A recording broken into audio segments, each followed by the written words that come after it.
So, hello everyone, and welcome to this edition of Shergroup on the Sofa. I hope wherever you are in the world that you've had a good week, and where I am, it's nearly Friday, so I hope you're looking forward to the weekend, and somewhere you've had a little bit of sunshine at this time of year. So, my guest today is Mike Diette from Harley Davidson, and we're going to be getting into Mike's journey as a credit professional in this interview. Before we get started, though, as we always do on this show, we just give a shout out to Shergroup's #1 fan, Mr. Ross Saunders, who's in Norwich, England today. So, hey, Ross, how are you? I think Mike's got a little shout out for you as well. Hi, Ross. Stay out of the wind. We've got a stormy day in the UK, of course, because it's a bank holiday weekend. So yeah, enjoy. of course, because you are based in the UK, right? So we mustn't get. Yep, I've been in the UK for 25 years now. I know. So I was meant to stay for a year. Yeah. So you were going to stay for the year, and you've been there 25. Yeah, that's how life works. It is like how life works. So anyway, we haven't lost any of your accent or your American branding, which is sitting there with your Harley Davidson t-shirt on. So okay.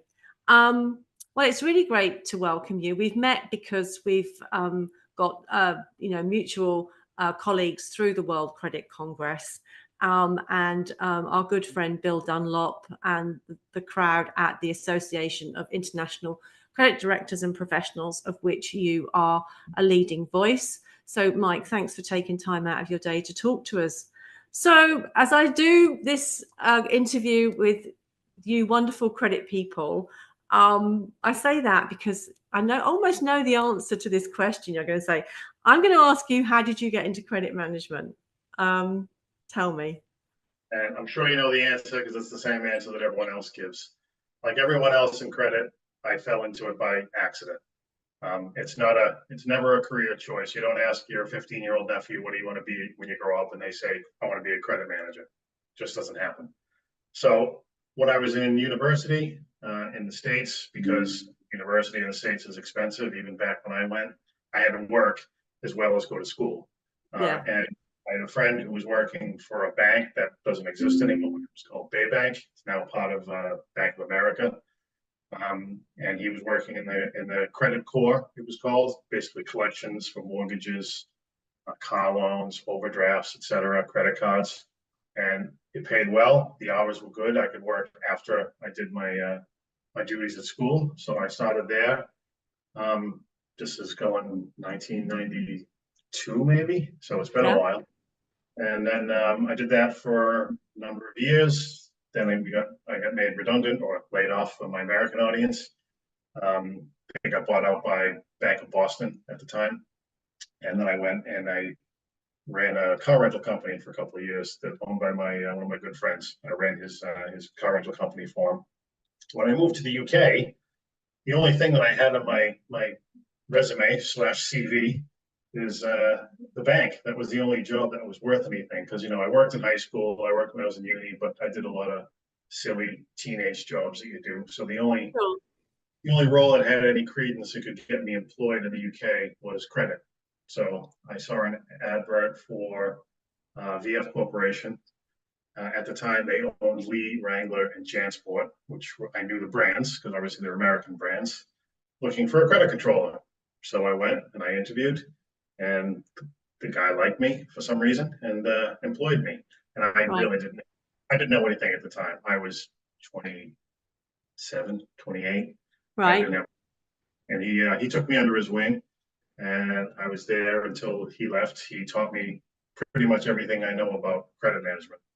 And it was invaluable experience. And I was lucky that I had someone actually mentor me at that level because this is one of the things that I think is lacking today. Yes. I stayed with VF from 1999 until 2019. And then I moved to Harley Davidson. So I've been with Harley Davidson for 5 years now, next month. So yeah, I'm not a job hopper. I stay put because I usually like the people I work with. I usually like the company. I always pick a company where I don't have to wear a suit and tie, as you can see. So yeah, I fell into it, and I've been really lucky. I've always worked for American companies, even during my time in Europe, which is offered some interesting challenges and different perspectives, having to sort of deal with the corporate America, but also in a European setting. So it's been an interesting ride. Mm. I mean, moving from where you were, so that brand was VF, did you say? So VF Corporation, nobody knows who they are unless you're in the industry. They own the North Face, Vans, Oh, okay. Timberland. Yeah. They just sold Supreme.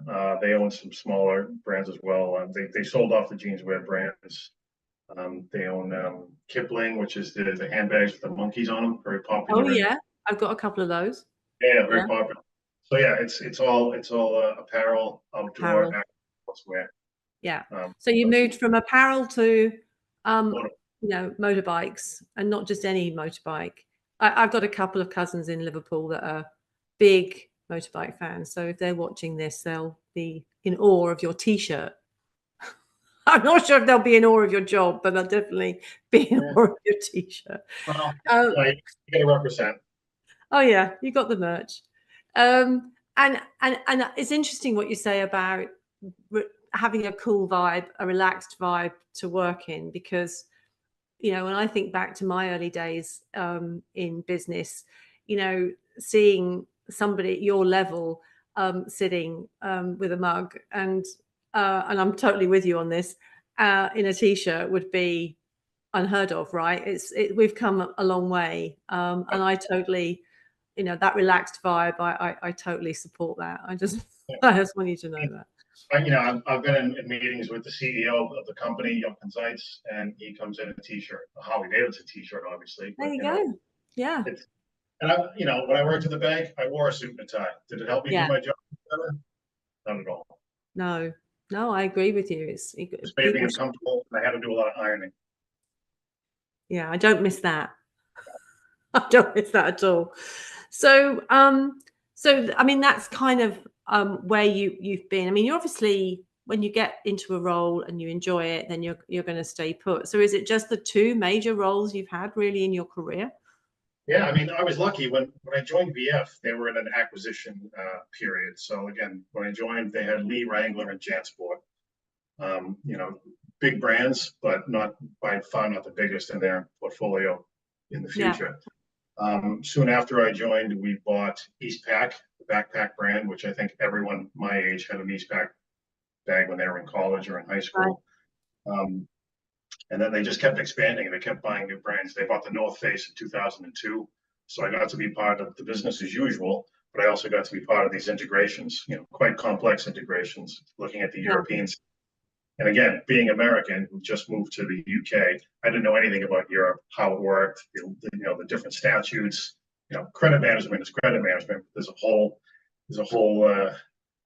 panorama of things around it that impact credit management. And when you're dealing with 15, 16 different countries, different legislation and different statutes, it gets pretty complex. Different currencies. I joined before the euro even existed. I was still dealing in all the old currencies in Europe. So that was interesting as well. Mind you, the United States, it is one country, but it is 50 states with slightly different legislation between you all. So yeah. So you're used to working in multi-layer environments for regulation, I'm sure. Yeah. So I was lucky when I joined. So the reason I stayed with VF is because it was interesting. It was growing. When I joined, I think the credit team maybe had 5 or 6 people, and by the time I left, there was 130. We were one of the biggest, if not the biggest, shared service center still in the UK, because we know a lot of shared service centers got farmed out to Ireland and to Eastern Europe. And it's still a big company. They still have their credit headquarters in the UK. So I grew with the business as the business grew, and it was never not interesting, and it was never something to look forward to.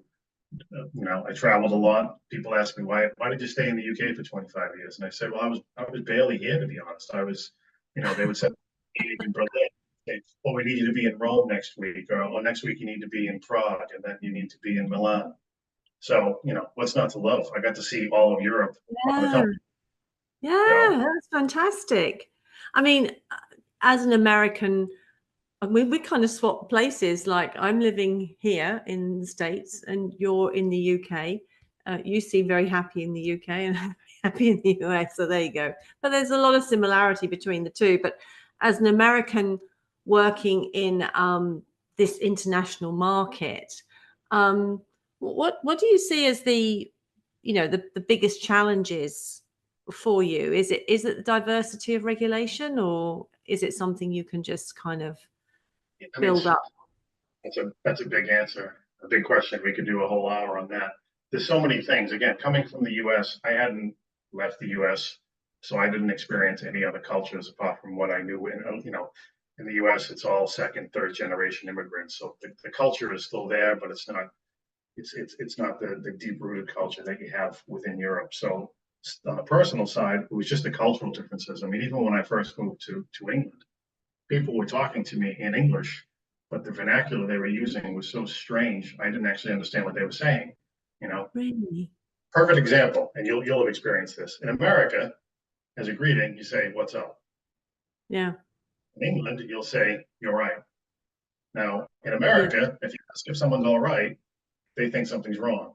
And if you say, "What's up?" in England, they think something's wrong. So something as simple as a greeting became a cultural barrier, or just a culture shock. So Ah, even in English, I was having trouble communicating. okay. So That's an interesting perspective. I mean, as a Brit, I always think, it's fairly easy for the Americans to step into our world, but you've shone a different light on that, I have to say. So that's interesting. plus I'm not in Um, London. So I'm in the middle of England, so I'm deep in the heart of England in Nottinghamshire. So yeah, so that on a personal level, and then you expand that to Germany, Italy, Spain, Greece. yes, yes, There's a lot of different cultures. There's a lot, the languages, obviously. Um, yes. it was, and just the cultural things. Do you kiss once and do you kiss twice? In Belgium, in some regions, you kiss three times. In France, you start on this side. In Italy, you start on that side. It's confusing, and I went into it with an open mind because I didn't know anything, so it was easy. I didn't have any preconceived notions. I just kept myself open, talked to as many people as I could. Thankfully, again, working for a growing company who handled all of Europe, we had a lot of Europeans moving to the UK to work for VF. So my office was, predominantly foreigners. There were very Yeah. few British people there. I was the only American there, or Yank, as the Brits like to call me. So I got to experience a lot of different cultures by proxy, by hanging out with these people. Spanish, one of my best friends is Italian. My fiance is Italian. I have Spanish friends, German friends. I shared a house with a German guy for a couple of years. We had a lot of fun. So, I got to experience the cultural varieties that I never thought I would had I stayed in the States. Because your home city is Boston, right? Yes, which is pretty international, but it's still American. Yeah. Boston has its own culture anyway. Yes. Well, a lot of the big American cities have their own culture, don't they? And yeah. So I think that's extraordinary that you've not only moved country and gone to this role, but then you've had exposure. It would be one thing to say I've had exposure to the English and the UK, but then to layer on top of that all of the European cultures as well. What a fantastic journey you've had, to have been able to be exposed, and to talk to and work with people, and then, to make colleagues out of them. I think that's amazing. And now, of course, you're working with Harley Davidson, and you're the international credit director for everything in Harley Davidson outside of North America or US. US and Canada. So US and I'm Canada. I'm having meetings with people from Latin America. I'm having meetings with people. We have an office in Singapore. I Yeah. just project with the China market, so I was talking to those guys on a weekly basis. So my cultural experience has expanded to a global level now, which has been Yeah, fantastic. it is fantastic. Really, really is. And has that been, the biggest opportunity for you, in terms of your career, the fact that you have been able to travel and meet and work with people across the world. And I guess your brand, I mean, that's a door opener right there, isn't it? You know, whereas your previous company, you said nobody knew about it. This company, this is a global icon, really, right? Absolutely. So it's a door opener for you, do you think? It's there's I have to give less of an explanation when people ask me what I do. So previously, Sure. I would give the answer that I gave to you, which was VF Corp, but then I would name the brands, and then you see people's eyes light up when you mention the Yeah. North Yeah. brands. With Harley Davidson, I just say Harley Davidson, and yeah, that, and then 50,000 questions about motorcycles or something like that. So yeah, it's a shorter conversation in terms of the introduction, but it's I always want. I mean, when I left, I wouldn't have left VF because I was quite happy. The only reason I left was I had this opportunity. I wouldn't have left for a company that sold insurance or something else. Not that No. I was so I was so into having the brand and the culture as part of my job that I couldn't imagine myself working for a company that didn't have that same ethos. I did actually get caught up on I-4 one day. I was going out to a meeting and I got caught up in a bike rally coming back on I-4 of Harley Davidsons. And I was surrounded. I think there must have been about 200 bikes. And the guys had the bandanas on, but every bike was personalized, with all the Harley merch and everything. And actually everyone was really cool and really well behaved. I didn't feel in any way kind of threatened. I don't think I got out at the gas station though. I think I sat in the car, but it was a very cool thing to see everybody on their Harley just riding and just enjoying the afternoon. It was fantastic. I just did a hog rally. So hog is the Harley's owner groups. That's our tag on the stock market is hog, and we have Oh, rallies across the world. And I was in Senigalia, which is on the Adriatic coast of Italy, so the east coast, and there were I don't know how many tens of thousands of people were there. It was massive. And Senigalia is not a big place. It's not a major city. It's a coastal city, and there were thousands of bikers there and thousands of bikes. And they did a parade, and I watched from my hotel room and just watched the bikes go past. And it must have lasted over an hour. It was amazing. wow. It was Wow. noisy, but again, it was cool. People were having a good time. They were, nothing crazy. They were well No, behaved. They had a great time. They were friendly. Yeah, great vibe. nice to hear that. So okay, so this is such an interesting interview just because of the experience and the exposure you've had to different markets and different places in the world. I love that. So what is let's start with, what's your favorite part of your role today, or what's your favorite part? Is it like getting the money in? What do you like? Or meeting people? What's the best part of the role for you? The thing that kept me in credit was if you work in sales, you predominantly do sales. If you work, I always say credit sits in the middle. So you've got sales over here, they generate the business. Then you've Yeah, got finance, accounting, they record the business. But there's a yeah, whole slew of things that happens in between. And credit's right in the middle. So you're touching every part of the business because anything yeah, that goes, any mistakes, any errors, any queries ends up in credit because something that causes the customer or the dealer not to pay their bills, you have to deal with. So you yeah, end up, meeting everybody in the company at some point or another because the tendrils go out in every direction. And that for me was really interesting. It wasn't just finance, it wasn't just accounting, it wasn't just commercial. It's everything in between. And that's what really kept me within credit. The job itself, there's a lot of communication that has to be done.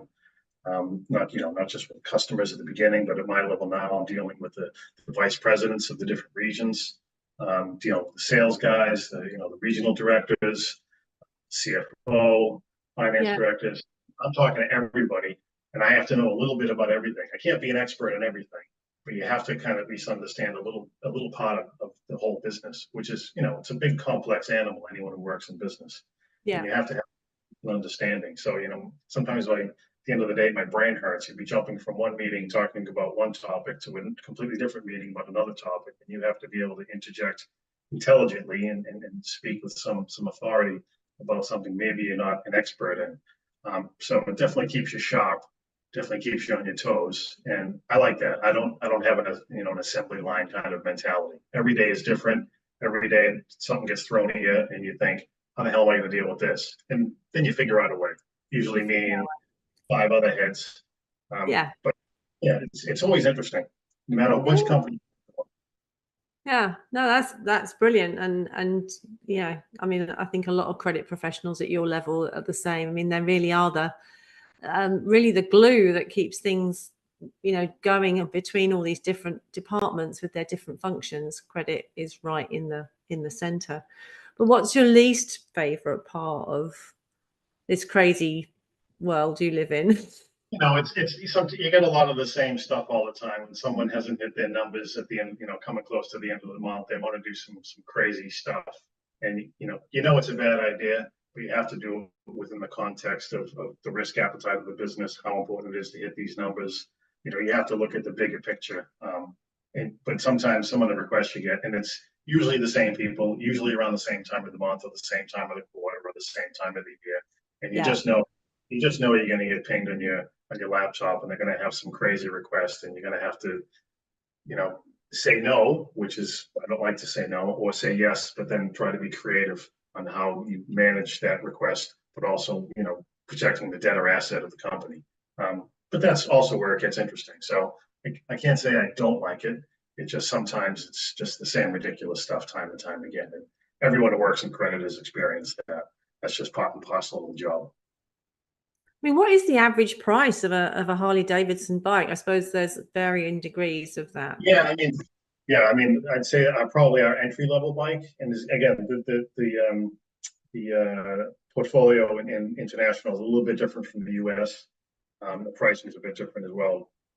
I think I want to say like entry level is probably like 15,000 USD euro equivalent, and then that goes out to our top of the line, the trikes and things. You're talking with customization, as you mentioned, all the bikes can be customized. That's one of our USPs. You can go 50, 60 grand on a bike if you have the wherewithal. So you can get it out as much as you want. It's amazing.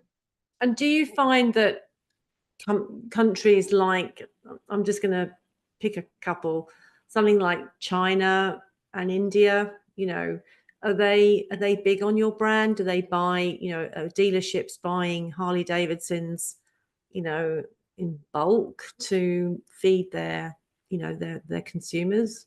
Yeah, I mean, there's quite a good uptake in both those markets. Again, there's a growing middle class. Harley Davidson International is more of a luxury brand. Of course. In the States, it's more of a lifestyle brand, I guess. And there's such a deep rooted history in the U.S. That's where it all started. Yeah. Years ago. In international, especially in the emerging markets, it's really seen as a luxury item. So it's not just the ultra wealthy, the growing middle class in both those markets, which is growing exponentially. They can now afford to buy these things. Some people will buy a Harley Davidson and put it in their living room as a centerpiece, in China and India, because it's such a luxury brand. It's the equivalent to having a Prada bag. Yeah, no, it's what would you rather have, a Prada handbag or a Harley Davidson in your living room? I think I'd go with the Harley Davidson. Absolutely. What a centerpiece, what a conversation starter. No, I think it's cool though, because I mean, obviously I've been to India a lot, and motorbikes are a way of life over there. It's an easy transportation, and people use them to transport more. They use them a lot.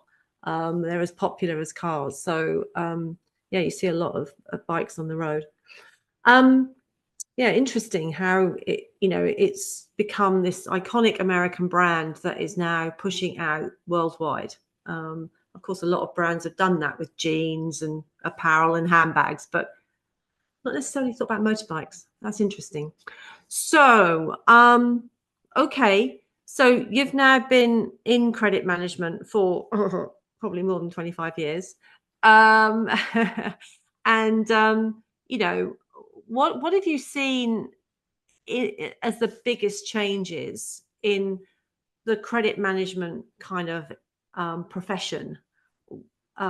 where do you see those changes coming? I mean, it's been an interesting period. I mean, obviously we've had, the financial crisis, 2008, 2009, probably really haven't recovered from that, especially at the UK government and the austerity and the damage that caused. Yeah. And then we had COVID, which was a complete game changer that impacted everybody, not just credit. And then we've had the ensuing financial crisis that we're in now, the cost of living crisis, interest rates. So it seems like there's been a lot that's been squeezed into, a small number of years, maybe 10, 15 years. There's been a lot happening. And there's also the technology. If COVID happened back in 1995, how would we cope? You couldn't work from home. The internet was starting to, people didn't have computers at home or didn't have the internet for sure. Certainly not wireless. You couldn't hold meetings the way we are right now. So I suppose, it's just everything's moving so quickly technology-wise. I started at the bank. I think we had one of the first old AS400 computer systems. I didn't have to use a ledger and a pencil, thankfully, but not far from it. And now we have so many platforms and so many systems, and there's a whole big buzz about AI. I think it's just there's a lot of technology. There's a lack of training, unfortunately.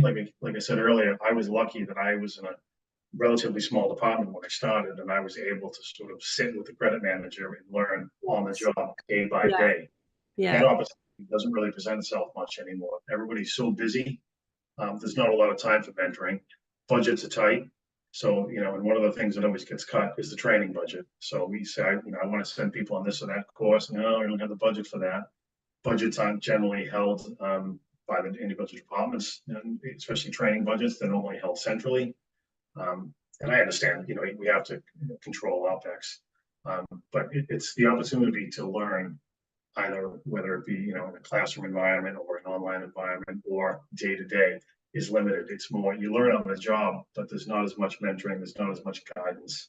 And I think, without that, I wouldn't be where I am today. I did ICM, I did ICTF way back in the day, good basis for understanding, but you need to really sit with a seasoned professional, because you can't possibly write a textbook with all the different scenarios and possibilities that can come up in a credit manager's job. There's not enough paper in the world to fill those volumes. So it's really about being mentored and breaking the glass ceiling a bit, because, and again, to go back to my background here, the AICDP, our whole raising debt drill was to break that glass ceiling. At the time, there weren't a lot of credit directors. We started 10 years ago. There were, very few credit directors, lots of credit managers, lots of credit supervisors, lots of team leads, whatever they're called. But there wasn't a lot of credit directors. That was relatively unheard of. And the U.S. is different. I think in the U.S., credit management is seen a little bit more as a profession, where I think in Europe, still seen more as like a support role or a back office role. We wanted to sort of break that mold to say, exactly what I spoke about earlier. We are an integral part of the business. We touch every part of the business. And, we are professionals. We try to act professionally. We try to manage ourselves professionally, and we should be given the same sort of recognition. Not that credit people are attention hounds, because, if you're in credit and you want a parade, you're in the wrong job. It's an unsung hero role, which I'm fine with. I don't want to be the center of attention. I'm happy being in the background, quietly industrious. But you have to have that kind of mindset if you're going to be in credit. Yeah, I see that a lot in people who do this role, that they are the unsung heroes of their companies. I think that and I know that we've met again through this Association of International Credit Directors and Professionals, and you are an international credit director and hold that title. I mean, I think that is an enormous step forward for credit professionals to be seen as board members and actively engaging with board figures, because without you guys, the cash runs out or the cash is tight, and mistakes, bad credit risks can happen. So that's why I really wanted to, once I found out about the association through Declan Flood introducing me to Bill and then to you and Simon, I really wanted to dig in to find out more about how you guys operate, because I think this is a tremendous step forward for credit managers to become credit directors. I think that's The next brilliant. step is vice president of credit. I've seen a few on LinkedIn. It does exist now. But Okay. that's kind of our ultimate goal, is to get us to a VP level within, major corporations, because Right. I think we deserve a seat at the table. It's a big part of the business, and I mentioned the financial crises earlier before. For me, and I think for every credit professionals, whilst personally they're a giant pain, professionally they create a lot of opportunities, because credit gets really put under the microscope, but also it's an opportunity to raise the profile of the profession and the department, because businesses, when cash is tight, you're the first person they come and talk to. Yeah, absolutely. I mean, I guess, people weren't buying a lot of motorbikes during the pandemic, right? Exactly. So it was Yeah. it was a time, and deals were suffering, funds were tight, supply chain issues, no end of issues. Yeah, of course. It's amazing how we all got through it, really. What do you see in the next 5 to 10 years? I mean, obviously you want more credit directors around the world. What else do you see for credit professionals? If what would you like to see happen in the profession? Well, what I'd like to see, and probably what's actually going to happen, are probably a few miles apart. But I think the profession will progress again. This in the last couple of years with the the high cost of capital, the cost of living squeeze that everyone's under, credit, sales guys, finance guys, everybody's under pressure to produce results in a pretty tight environment. So what I'm seeing is more coalescence in terms of departments not working so much in isolation. During the good times, back before the first financial crisis, when money was cheap and easy and practically free, it was really easy to make decisions, because there wasn't that much risk involved. You knew they were going to pay eventually, so you could push the boundaries quite a bit. Whereas today, I think a lot more consideration has to be given to some of the big decisions. But I do see more coalescence in terms of different departments working together. I hope that continues. That's a positive. Yeah. Budgets are tight. In the UK specifically, we've had Brexit, so hiring has been more difficult, especially if you work in an international remit, because you need language skills, and a lot of the Europeans have left and gone home or gone elsewhere. So it's difficult to get those language skills. But hopefully, translation software is pretty good now. It's not as important. You miss some of the like the cultural nuance, but as long as you can understand what's being written, especially that we communicate mainly by email these days. So and I saw something. There's going to be an in-air translator. I can't remember who makes it. It's in development. So if someone speaks to you in Italian and you can understand it, it gets translated in English, which I think that would be amazing. Very Star Trek. That's amazing. Yeah. Very good. Yeah, and then we got crypto. This is as much as central banks and everyone's trying to push that down the road, it's going to come. There's a demand out there. We've seen what happened with Bitcoin. So payment methodology is going to change, continue to progress. It's just, I mean, so much can happen. It's if I think about what's happened in the last 10 years, it blows my mind, and I can only imagine what the next 10 years is going to bring. What about AI? Are you seeing that now in your teams, or is that still sort of science fiction?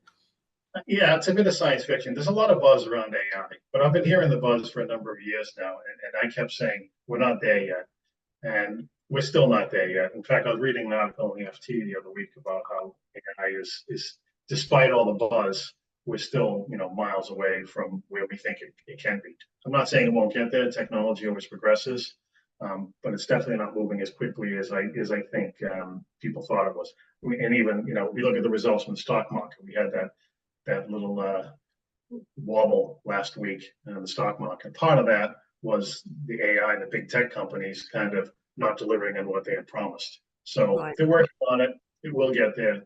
but it's a few years down the road. I mean, we all expected to be in flying cars by now, but that's not happened yet. So sometimes society holds back technology and vice versa. So we'll see. Yeah, I think there's a genuine concern about it. It's sort of like that Terminator kind of vibe. Is it just going to go too far? So people are starting to put brakes on it in terms of its development. I'm sure that there's some big thinking going on around how far do we want this to go before we lose control. Yeah, I mean, all automation and RPA and things like that, but AI itself, there's limits to it. There's elements of it, obviously, in business. If you call any customer service department, you usually get something like that. You've got online AI. It has its function, but in terms of in terms of it taking over my job in the next 5 years, I'm not too concerned. No, we're always going to need good humans doing a good job somewhere in the chain. So for all you younger people coming up through your journeys, keep that in mind, because we had all that when we were younger, but we're still here. So what advice would you give to young credit professionals who, a young Mike? What would you guide them in terms of how to be a good member? What do you look for in a young person, who wants to make a career in credit? What excites you about a person that you want to kind of mentor them? Yeah, I mean, especially when I was at Diette, and I did a lot of interviewing and hiring, I always liked people that were fresh out of university. I like people that didn't have any preconceived notions, because you get a lot of, well, at my last company, we did it this way, which is great to a degree, because, you get better ideas, and sometimes you can get too insular all working in the company, in the same department. But there was also a lot of resistance to new things. There was a lot of resistance to just running the company the way, it runs. Credit management doesn't exist in a bubble. You have to fit within the ethos of that company, especially, their risk appetite. When I worked for VF, they had a much bigger risk appetite because they were very, very, very growth and revenue orientated. Harley Davidson is a bit more conservative. Not saying we don't want to grow, but obviously we're dealing, motorcycles a bit more expensive than a North Face jacket or a pair of Vans trainers. So I like people fresh out of uni. They're normally very enthusiastic, because it's generally in Europe, it's not common to work when you're in high school.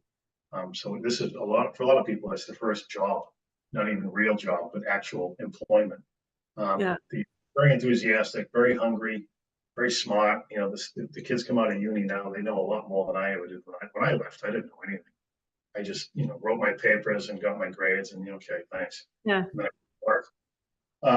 So it's very important to, understand business. I did a degree in business, and I look back, and I wish, had I had the experience I have now, taking those courses would have made a hell of a lot more sense, because I did it in isolation without any context, and I didn't, I did what was required to get the grade.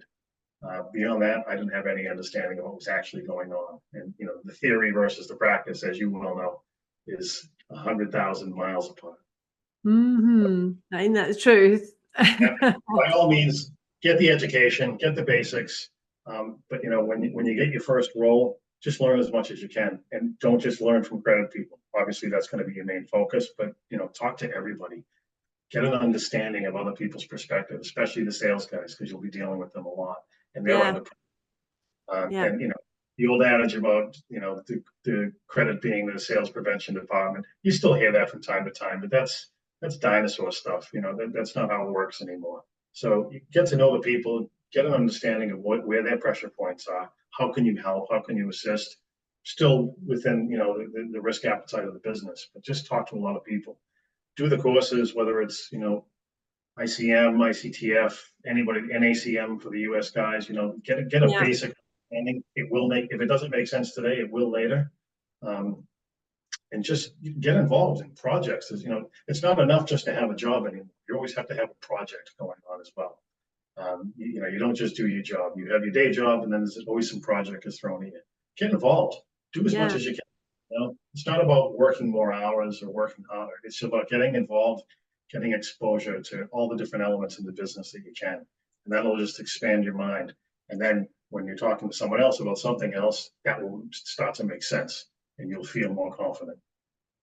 Yes, I gave the same advice to my daughter when she started working in her big corporation and the cut-off time was 5:30. And I should always be the last one to go and always be the one that wants to do the job that nobody wants to do. And it will resonate with the bosses. So I don't think she believed me. I think she believes me now. So, yeah. Learning experience, even taking out the bins is a learning experience. I know. Going and seeing the warehouse, talking to the guys who work in the warehouse or the DC or whatever you want to call it. Talk to the guys. What are the things they experience? Because again, anything that goes wrong ends up on the ledger at some point. Yeah. Yeah. So if you understand the processes, it's a lot easier to understand how to find a solution. Yeah, no, I'm totally with you. And always make them a cup of coffee or a cup of tea. Absolutely. We as we said, we talked about the association briefly. I mean, now I was at a meeting in London with you a couple of months ago, and I didn't realize this, but the association, the AICDP, you had written an MBA course. I think you'd put a structure together for an MBA course. Which I thought was outstanding. I mean, I don't know where that is. It sounded like it's kind of in a drawer somewhere or on a laptop somewhere. But I mean, this function that you do, and I don't do this function. My function of credit is completely different. But what I am interested in is the complexity. I mean, you made it sound, not easy, but obviously you're running, this global credit operation, as many of the people that I've been lucky enough to interview are. And you all make it sound like, oh, I'm dealing with this $1 billion or this $1 million ledger. And, and I'm thinking, geez, that is a huge responsibility. So in terms of credit, you've got to the level of credit director. Now you want to see VPs of credit. I mean, what do you think this does in the boardroom? What are your finance team, your CEO, your chief marketing? How are they talking to you about? Well, what do you think, Mike? What do you think? How many bikes do you what is this risk in India or some other place that you're exporting to? How does that work? Depends on the company you're in. Again, I have a wide remit, and I get to talk to a lot of different people. Some of it is down to their own experience. Some people will talk to me on a regular basis. Some people won't. Obviously, it's easy to cooperate with someone that you have a relationship with. Yeah. But again, you mentioned credit being in the boardroom. It's about having credit as part of the overall strategic direction, because nothing exists in isolation. So if sales guys or CEOs, they say we want to expand here, we want to expand there.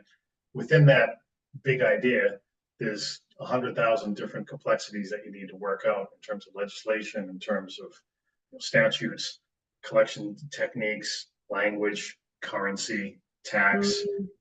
I can go on. And they don't think about that. They just think we want to expand to here, and then everyone kind of rolls their eyes because they know they're going to have to do all the work underneath to make it happen, which is what we get paid for. That's part of it. So it's, but having a credit person at that strategic level where they're making decisions of how the business is going to expand or where they're going to, focus, having the risk appetite is one of the big ones. How much extra risk do we want to take for the sake of growth, or do we want to actually just grow with, slow and steady? We've seen some companies that have expanded exponentially, very successful. Other companies we've seen do that, and they drop right off the map because, expansion without capitalization, see it all the time. It's a death knell. Doesn't work. So, how do you raise capital? How important is cash to the business? How important is risk? Where are we going to put the office? How are we going to get the language speakers if we need them? There's a lot of different considerations that generally are an afterthought when businesses are making their strategy for the next 5 years. So being involved in that and giving that sort of insight, not being a moaner about it, every solution, every problem has a solution, but at least highlighting it so they realize that, these are things that need to be under consideration. And it's not just, we're going to do this, make it happen. Do you find that you've got universal tools to manage credit risk between different between different countries, or do you find that certain countries are outside of, I don't know, operating norms in terms of assessing risk? How does that work? Well, I mean, obviously, the world's a big place. And for me, looking at risk, the main factor that I look at before I even look at any numbers is the market risk. There are some markets where, sanctions and things notwithstanding, you just don't go. You just don't offer credit. It's either, in the Middle East, for example, credit isn't even a thing. It doesn't exist. Right. Other countries, you would want some pretty watertight, hard security. Other countries, the risk is relatively low. Legislation is pretty straightforward. You can fill your boots. So it's, you have to look at everything in isolation as part of the overall credit policy. Yeah. And it gets very complex, especially when you're moving, again, especially with the emerging markets and the way business has shifted to those regions of the world. There's a lot of, I suppose, unknowns. In the old days, you could go on a forum or go to a credit meeting and ask someone, "Oh, do you have any experience of working in this country?" And they'd say, "Oh, yeah, we did something a few years ago, and these are the things you need to look out for." Now we're all kind of chasing the same thing, and no one really has the experience, so we're all kind of learning together and finding out together. And this is where it's good to be part of an association like mine, where you can talk to people and work on these problems together. Because many hands make light work, and two heads are better than one. Old adages that still ring true. And it's interesting because in my journey of putting the Congress community together, I still feel that there's, we work in, we're a national tribe for this, and we're over here, and this is our comfort zone, which is usually a geographical area, and I think what people like you are doing is breaking down. You have to, because of what you do and what you're selling. But you're breaking down those international kind of boundaries and going, well, that may be how it works in the US, but over here it's completely different. And I have to be able to straddle both jurisdictions. I don't have the luxury of choosing one or the other. I've got to be, and so I think your association is really filling a gap. And actually, that's why I'm so excited about the Congress, because people like you are going to come along, and obviously people are going to get to know you. I mean, what a fantastic job you've got, Mike. I'm almost jealous of what you do. That ability to travel and negotiate and work with different countries and different people. It's a fantastic job, and I think that's what the Congress aims to do, is to enable people to break down those kind of barriers. I don't mean that in a hard sense, but the world is doing business globally, and people like you are facilitating that, aren't you? Hopefully, working on it. And yeah, the barriers are often self-imposed. I mean, you just have to go into it with an open mind. There is no right way to do something. If you're following the law, as as long as you're doing it legally, then there's people think credit's boring, but it's not. You can be quite creative, and there's a lot of different complexities that you have to deal with, and there's creative solutions to everything. Yeah, no, I see that, and the people that I've, the other people that we're working with, like Baber, who's part of your association, and other, global players, they all say the same thing as you. It's exciting to be able to be running credit at that level. So yeah, for people that are coming into credit, what great opportunities there are ahead, maybe to get to your level at some point in the future. Again, it's not a profession that's going to go away. Companies are going to sell stuff, and they want to get paid. Somebody needs to do that. Somebody needs to assess the risk. Somebody needs to look at the credit policy. And again, with the complexities of payments becoming more and more, again, there's, now you can pay with your phone. You can just take your phone and boom, you pay. Crypto. There's a lot of different things. I'm sure there'll be something else coming up. You probably have some glasses where you can do a retinal scan or something in the next 5 years, and you can pay that way. So, companies are always going to want to make money, and we facilitate that. So, and that's not something a robot or AI or anyone else can do. That's not a job that's going to go away anytime soon. So there's lots of opportunity. Well, Mike, thank you so much for sharing a lot of your journey today. As I say, if it weren't for the Congress, you and I would never have met. So I'm very grateful to everybody that facilitated that, including Declan and Bill. And Bill, we wish you were coming to Orlando. We will miss you. But we'll have Mike there and we'll have Simon there. For anyone that wants to reach out to Mike, he's on LinkedIn, so I'm sure he will give you a message back if you reach out to him. Website is, not surprisingly, www.harley-davidson.com. If you want to go and buy a bike, perhaps you can talk to Mike about that. He's probably got a lot of insight on that. And as I say, Mike himself is on LinkedIn, and you can see, even though he's an international credit director, look how cool this guy is. He's just so chilled out. I really love that. I think that's a great way forward for the next 5 to 10 years. I really do. Gonna be chill. Everything's too stressful if you think about it too much. No, I look forward to seeing you again in Orlando.